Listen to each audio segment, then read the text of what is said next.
I do like to scout the location prior to the session. I want to make sure that it's accessible. I want to make sure that I actually like it, that I have kind of like the best spots. So like we're not wasting time. Workflows is a podcast about saving you time and money in your photography business. As a photographer and content creator who struggles with dyslexia, color blindness, introversion, and anxiety stemming from years of being bullied as a child, Workflows have been my rock. I have workflows for every aspect of my life, and that's why I'm so happy to bring you Workflows, a podcast presented by Imagine. As a company dedicated to saving you time and money in your photography business, it makes sense to enhance and expand the conversation to all things workflows. Tune in and subscribe to hear stories, strategies, and tools that could be your rock. Hear from people just like you. Put the camera down for a little, connect the headphones, and get to work with Workflows. Get in on the conversation by joining the Imagine community today. Imagine the possibilities. Carolina Guzik is a wedding and family photographer from Miami, Florida, and she loves to work with awesome people. Carolina is married to her husband, Christopher, and they have a bulldog named MacArthur. She's a yogaholic, a fan of Game of Thrones, gifts, ice cream, and traveling. Carolina has a degree in mass communications and advertising, which has served her well in her photography business. She created the Tog Republic podcast because she wanted to share her knowledge of marketing strategies with other photographers. Now, we are delighted to have Carolina on Workflows to share her Workflows insights with you. Here is my friend, Carolina Guzik. Hello, Carolina. Hello, Scott. How you doing? I'm good, and you? Good. So this is going to be a fun conversation because I feel like, how often do you get interviewed as like a photographer instead of a podcaster? Like, is it often these days? Well, yes, because like the majority of times I get interviewed for like photography podcasts. So even though I'm a podcaster, I get interviewed as a photographer. Good.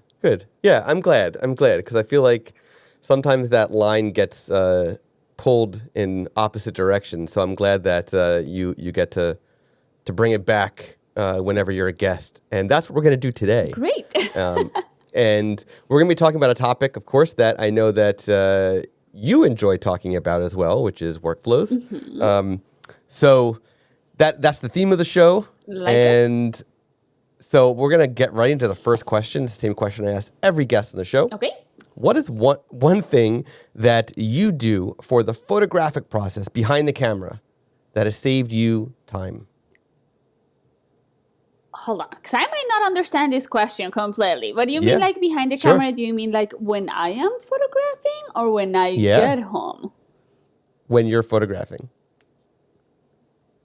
Wow. This interview is going south already. I don't have much of other than, making sure that my camera is, sync with my, second photographer, other than making sure that I'm on the right date, the right time. Other than that, I don't have much of a process. I do have for weddings a timeline that I create for my couples, like a photography timeline. So that keeps me a structure. But I think that, I think that would be a process, making sure that I have a timeline. Yeah. I am very type A. So even though I'm creative, my brain needs to be really organized. Yeah. I need to know what's going to happen. And obviously at a wedding, there is things that, are unpredictable and, things might run late. But I do like to have some kind of like a structure. Sure. Yeah. Having that in place, I like to do that as well. Even if I have like a lot of my stuff or a lot of my sessions are either families or engagement or proposal sessions, and they're pretty straightforward. It's just a matter of like, which family members do you want to photograph in what order, what makes the most sense, and then have that on your phone or whatever, or memorize it depending on how big or small it is. I have to say also, now that you mentioned this, I do like to scout the location prior to the session. I want to make sure that it's accessible. I want to make sure that I actually like it, that I have Yeah. kind of like the best spots. So like we're not wasting time. Also, I live in Miami, which is extremely hot. So like I don't make my clients walk for no reason because then I know we're all Right. gonna suffer. So, Yeah, yeah, yeah. I don't blame you. I do the same thing with my proposals, and that's like heavily scouted and researched in person sometimes, and also using multiple apps and services and stuff. Because that's like a once in a lifetime. You can't screw it up type of you thing. know what? That's what I don't like. Like I don't photograph proposals at all. Like I don't have the patience. I don't want to pretend to be kind of like a person walking, by the couple, so they don't know that it's me. Yeah. So, and I'm always concerned about like, what if you miss the cue? Like, what would happen? So props to all of you that do proposals so well. Thank you. Yeah, I do enjoy the high pressure situation. I mean, it's a short period of time, but it's fun for me at least. Okay, so having that in place, that's really good. Of course, let's move into business. What is one thing that you do for the business that has saved you either time or money? There are a lot of things that have saved me time and money. And obviously, I'm in a podcast, that is run by Imagen. So obviously, shout out to all of you because, outsourcing my editing has obviously saved me tons Yeah. of time that now So- I can focus on other things in my business. So Yeah. that would be one So thing. and we're gonna get to editing, I think, next. Is there any other areas that I That's- run my images through, so like to be called through another AI, company. So that has also helped me a lot. And again, I don't take that many clients. I take about, 25 good weddings per year. I know, that I will meet my financial goals, but then that allows me to, have a little bit of time. So like I don't have to get so overwhelmed in the post, shooting per se, like a lot of people take so many clients and then they get really overwhelmed because they come home and they're like between the editing, the delivering images, it's like a lot. So I tried also to pace myself. I know money is good, but also after all, my health is more important. Yeah, for sure. You also mentioned AI culling. Yes. I do want to mention that Imagen announced AI culling, and that is coming soon. So anybody listening who's interested in signing up, just go to imagenai.com/culling, and you can fill out the form and be notified when the beta is available to try. There you go. Yeah, got to that little plug in there for Imagen, of course. Yeah, I talked to Charmy Pena 2 episodes back, and she also has cut down on the volume of weddings she's taking, which has actually increased her business because now she's being pickier. She can charge more, make it more of a luxury Absolutely. wedding photographer than just another wedding photographer. So that may not work for every single person, especially depending on your location, but it could work for many photographers. Absolutely. I think the experience that I give my clients now got better. And actually, this is kind of like one of my selling points. I said I only take 20 couples per year. I want to give my couples my absolute best. So when somebody, is inquiring or they, feel like moving forward, they know, they feel like very exclusive, right? They're like, oh, we for sure can count on her. And I even say like, hey, I'm not a wedding planner, nor I want to be. That's not my job. There is amazing, talented people out there. But I do have knowledge of the industry. These are couples that are their first weddings, right? They don't know anything. So like if they shoot me an email asking me for any recommendation, if I reply within 24 hours, that looks really, really good, right? Because they feel seen, they feel heard. So like that has helped me, a lot with referrals. And again, clients, I feel like has been my experience where clients feel taken care of. I don't know, they become more generous. So obviously my upsells are really good. Upsells. Yes. Speaking of upsells, there's a lot of photographers that are actually doing an upsell for faster turnaround times thanks to what Imagen has done for them with their editing. So what is one thing that you do for editing that has saved you time? Well, obviously, Imagen, and you did mention about this upsell, and for a second I thought about it. I'm like, this is going to be so good. But then I was like, I'm gonna hold on this for a moment because I also, even though Imagen is like so good and so fast, it's still like on my end. I want to make sure that I revise every single image. So I still, obviously it has cut down my time of editing in like more than half, but I still want to pay close attention and make sure that everything looks really, really good. So Right. for sure, outsourcing my images has been great, and I was really late to this. I've been a wedding photographer for 11 years, and I had several people on my podcast be like, you need to try outsourcing. It's the best thing ever. And I was like, nope, I don't like it. I don't do it. Yeah. And then with Imagen, I was like, okay, I'm finally going to give it a try because I don't have to per se train another person. It seemed like faster learning, because of a computer. And when I did, it was like definitely no turning back. I was like, this is it. It was worth the wait. Finally, I can trust, and my images have been, the consistency has been really, really good for me. Awesome. I'm glad that it's been able to help. And it is interesting whenever somebody compares it to a human, because there are a lot of similarities, but also a lot of differences. I look at it like the fact that it does learn like a human. It can do it faster, but the fact that it takes the emotion out of the edit. Absolutely. It's a big thing. It lets you worry about the emotion after the core component of the photo is done. If you want to add final touches, you add final touches. So. I mean, you can match the speed. That's just something that is truly unmatchable. So that has been really, really good, because even though my turnaround for photos still is a month. Now, even though I get my images, within, 5 days of the wedding, I'm still taking my time to making sure that everything is perfect. And, sometimes I do deliver before the 4-week mark.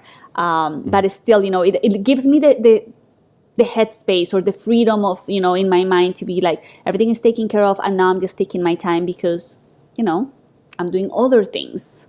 And then, I'll finalize galleries or things like that.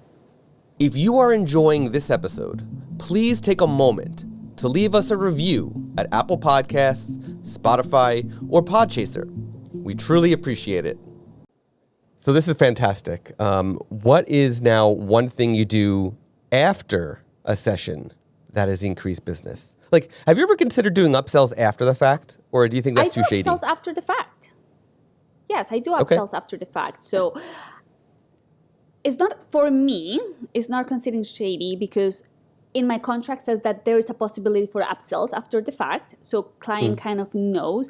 And the upsell that I'm making is not a forced upsell, obviously, and it's something that seems organically. This happens mostly on albums, right? My collections have a certain amount of like pages on an album. And then when I'm delivering, for example, let's say an image or a gallery that has 700 images and their album only has 20 pages, then a lot of images are going to be out of this album. So if I say like, hey, we can add an extra 10 spreads, will be an extra, 20 pages, this will be like a more complete story. Do you guys want to proceed with that? And then it's completely up to the couple to be like, yes, we want to do this or not. We want to stick with what we already paid. Right. Awesome. Anything else that you do after a session? Because I kind of like gave that one to you a little bit, unintentionally. But I'm wondering. Well, obviously, after a session, I do a couple of teasers, right? So like if a couple doesn't have to wait 4 weeks to see their images, so like a few days after, maybe 2, 3, whenever, however this comes organically, I add a couple of images to Instagram. So like I hit a little bit on social media. Obviously, I repurpose those images on Pinterest. So like yes, I do a lot of little marketing touches throughout a session. And obviously after a session is completely delivered, whether it's a family session or a wedding, then comes the part of like how I'm going to use these images to market my business, because you have already served those clients, right? They love their images. They paid your money. They moved on with their lives. So what do you do with those images in a way that is going to serve your business? So how could I use those images to attract new clients? And that comes with like blog posts, which is not a blog post about the couple that I just served, but a blog post about like any article, any interesting idea that a new couple might be looking for using the images of the wedding that I just had. So a more clear example would be I recently photographed a wedding that was very colorful, and she wore like a rainbow dress kind of a thing. It was absolutely beautiful. So I use all those images to talk about how you can add color to your wedding, and you don't have to have a white wedding if you don't want to, a white dress wedding if you don't want to. So I'm using the images that I use from the wedding, but I'm attracting new clients with that content. So that's something that I heavily do after a session. Repurposing content is a huge thing. I mean, beyond just like, photographs, just in general, like, taking a blog article and using it for here or for there. I mean, in a way, a little bit behind the scenes of the Workflows podcast, that's what we do, right? Mm-hmm. With the Workflows podcast is we take the entire episode, we break it into little bits and pieces, and we share it on different platforms in different ways. So it's a huge benefit to repurpose content, whether it's your photographs, whether it's website copy, ad copy, repurposing it all around. Is a great thing. And I did notice related to, sharing on Instagram and stuff like that is, Imagine talent photographer Michael Anthony has been doing a great job doing these fantastic behind the scenes of wedding shoots. And he's been putting these little videos together for TikTok and for Instagram Reels that have been doing very well. And I feel like that's something that a lot of photographers can learn from is have your assistant document your session, take some of the behind the scenes footage, mix it with the final results, these teaser photos that you've now generated, right, within a couple days, and throw together a video that's a 20-second TikTok or a 1 minute TikTok or an Instagram reel.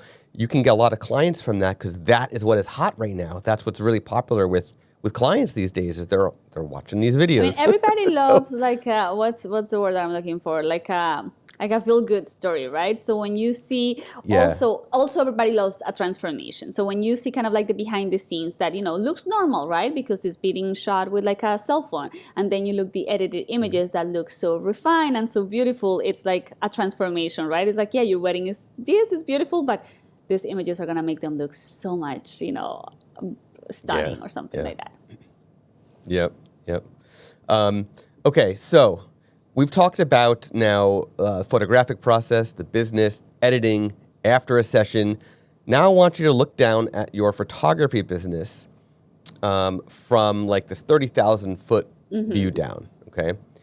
You don't have to go into too much detail, but I'm wondering if you can share an outlined breakdown of your workflow from lead to delivery for a client. That's a charged question, Scott.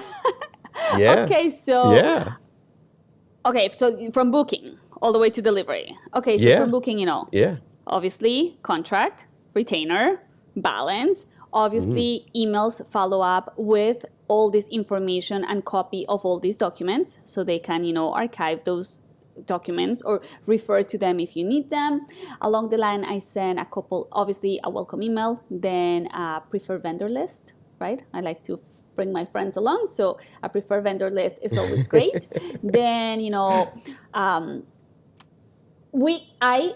tell them that I am on Instagram, and if they want to follow me, they can. So if they follow me, I follow them back. If they don't follow me, nice. I send an invitation, they don't take it, I don't force it on them. If they follow me back, I do pay close attention to their stories. I pay close attention to what they're posting because that's me getting to know them, right? So I don't get to see my couples for months, and I don't want to be a stranger. So all these little Instagram stories that we think that they're silly or whatever, they really get me closer to having like a stronger bond with them the day of the wedding.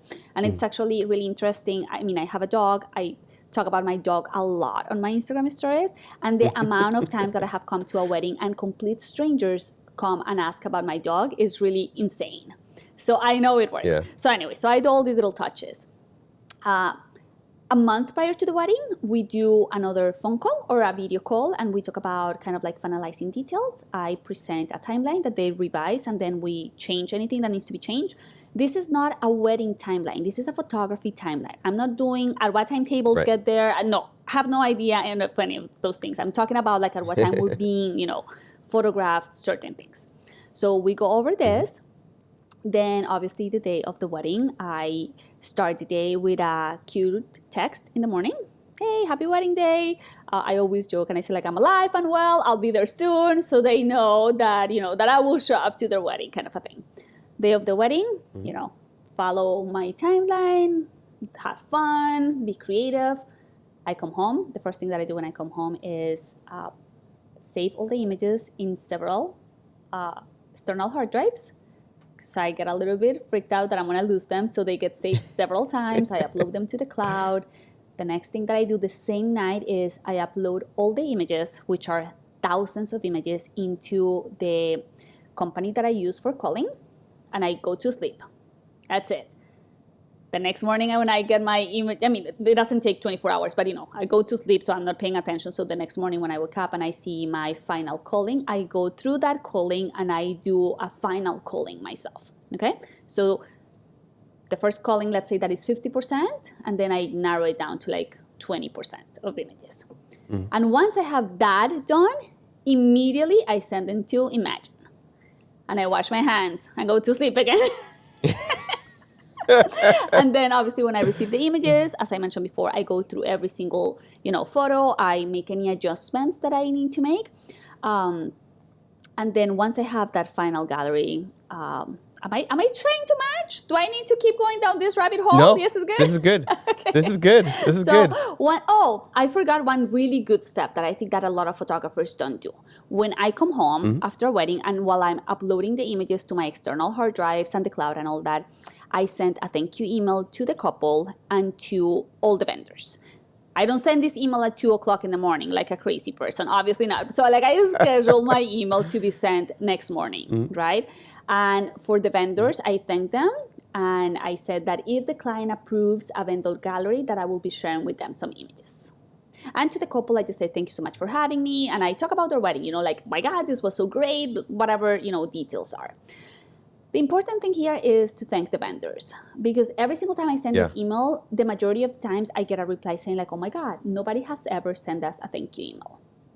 And that for me is insane, because it's like, first of all, gratitude. Right. And second of all, like so easy to make and, like to be memorable just with something so little. Yeah.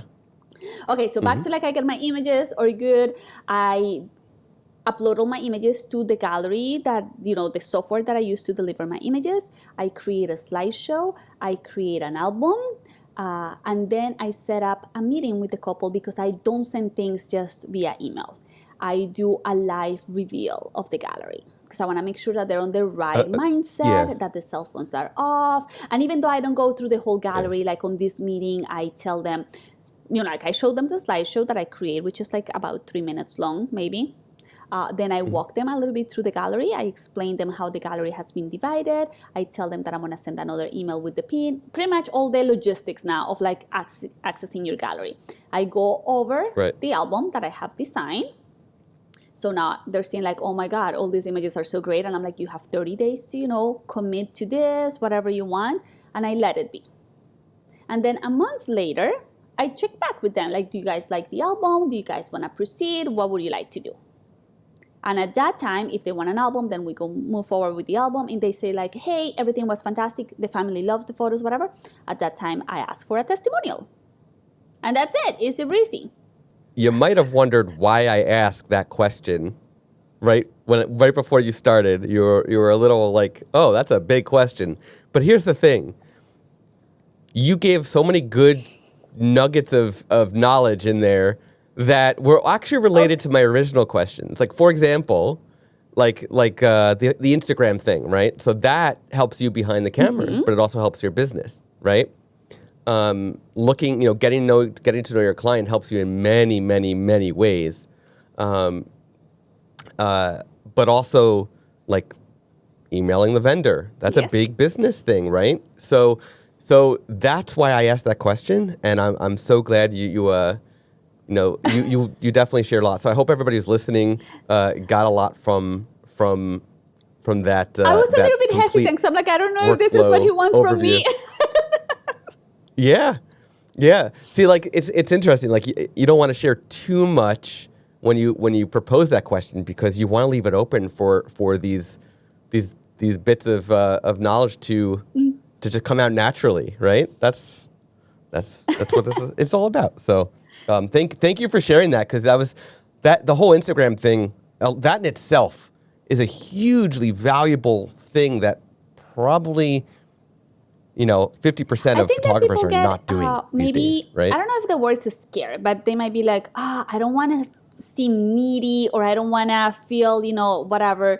So for me, it's really fun because it's like Yeah. organic. I'm not really searching for the content they're putting out. They're just putting the content out publicly on Instagram. And if they follow me and I follow them back, then it's completely easy to reply to an Instagram story, or to, if they have a post about like their birthday, it's really easy to be like, hey, happy birthday.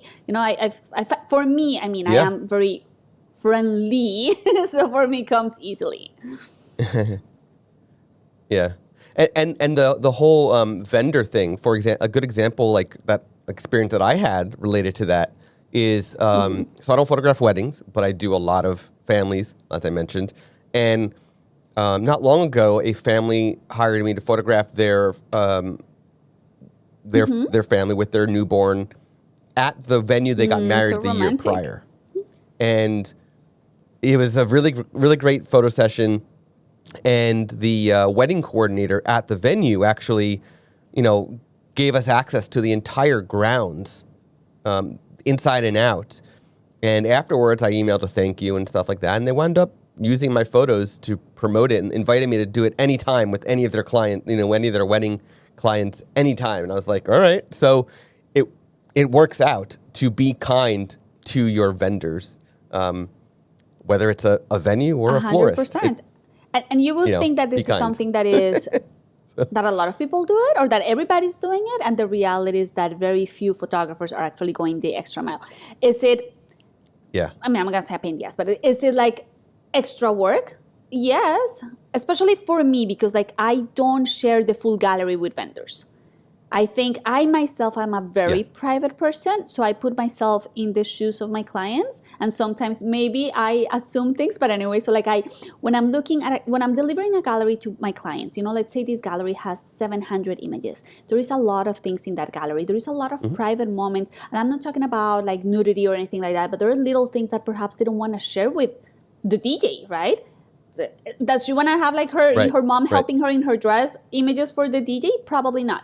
So when I send my gallery, then I go and I choose about 50 to 100 images that I think vendors are going to enjoy.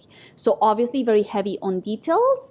I do add a couple of romantic photos from the couple, because I know perhaps the venue likes a little bit more like storytelling when they're posting things like that, and a little bit of party, so like the band or the DJ can also have like a little bit of fun images. And I send that gallery first to my clients. Now, it is in my contract that I have full rights of the images and that I can do whatever I want. But I don't care about that. I care about the privacy and the comfort of my clients, because if they trust me, they're going to refer me. So like for me, it's better to get the approval of my client, even though I could be like, well, it is in my contract. That's not the way that I like to do business. So I send it to my clients and I explain to them. I'm like, these are the images. Would you be okay with me sharing these images? If there is an image within this gallery that you don't want, let me know and we'll remove it. Or if you just don't want to share your images, that's also valid. I don't want you to feel like you have to.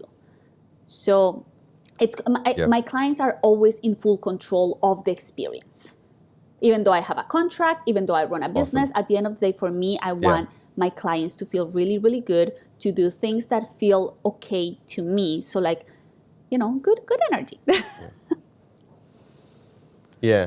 Because you never know. It could be literally something as small as, you wanted to share this one photo of the couple, and the bride didn't like the way she looked in the one photo, and she's okay with the 99 of them, but not that last one. And again, we're assuming, or we see a photo and we're like, oh, this is completely okay. I don't know their point of view. I don't know if that's something that is really private to them. I don't know, as you said, if she feels, or she or he feel comfortable. So I always like to, again, client is in full control of the experience.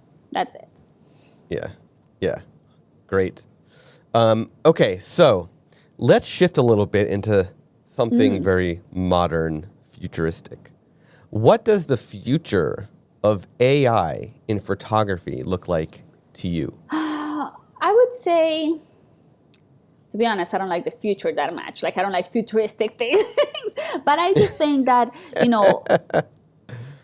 editing is really good. I want it to get better. So like I call more time on that. I would like for like the calling process also to be better through AI. Right now it's good on my end, but I want it to be better. So like instead of spending an extra hour, checking the images, is just like a quick, easy 10-minute walk or something like that. So I just want, the technology to get obviously more accurate. I think that will be interesting. And then Yeah. And that's bound to happen between just improved code over time, but also more and more data. Because for AI to get better, it needs more data. So it's just an inevitable win is can't wait coming. for it. Yeah. So you talked a little bit about this earlier and throughout this episode, but how did Imagine impact your life? Not just business. So it could be whatever you want to talk about. Now I have a lot of free time, to be honest. So I can, I don't feel the pressure when, especially during high season, right? We have those weddings back to back to back. And it's like, oh my God, am I going to be able to edit all this? So now I don't have that pressure because now I know for sure that within 3 days of me finishing a wedding, I'm sending those images, right? And then instead of having to edit for, 2-3 weeks, now I can sit, if I sit, we talk about this in my podcast when you were a guest. If I sit and I really focus and I'm not like doing 20 other things at the same time, I can get a wedding done really easily. So for me, that has lifted a lot of like pressure off my plate. What can I do if I feel more relaxed? I can focus. I'm obsessed with marketing. So like I can focus on the marketing efforts that I need to do. Instead of thinking about like, I need to edit 10 weddings. Now I'm like, okay, I need to just revise 10 weddings and then focus the rest of the time on, my marketing or going out or riding my bicycle or, as you all know, watching TV because I love my TV shows. So I have more time for that. But I think overall it's just the pressure of, am I going to be able to deliver my images on time to my clients? That for me has been the biggest thing. That's awesome. I'm glad that we're able to give you time to go ride your bicycle and other fun things. Riding a bicycle in Miami, depending on how high the humidity is, I don't know if I'd want to do it, but I'm glad. Obviously, you have to wait until the sun sets because nobody's riding a freaking bicycle here during the sun. Although sometimes when I go to the beach, I don't care the time. I just go on, But I love riding a bicycle. It's like a fun experience. Well, when you're on the beach, on the beach and riding there, at least you get the breeze from the ocean coming. That's a little more bearable. We get the same humidity here.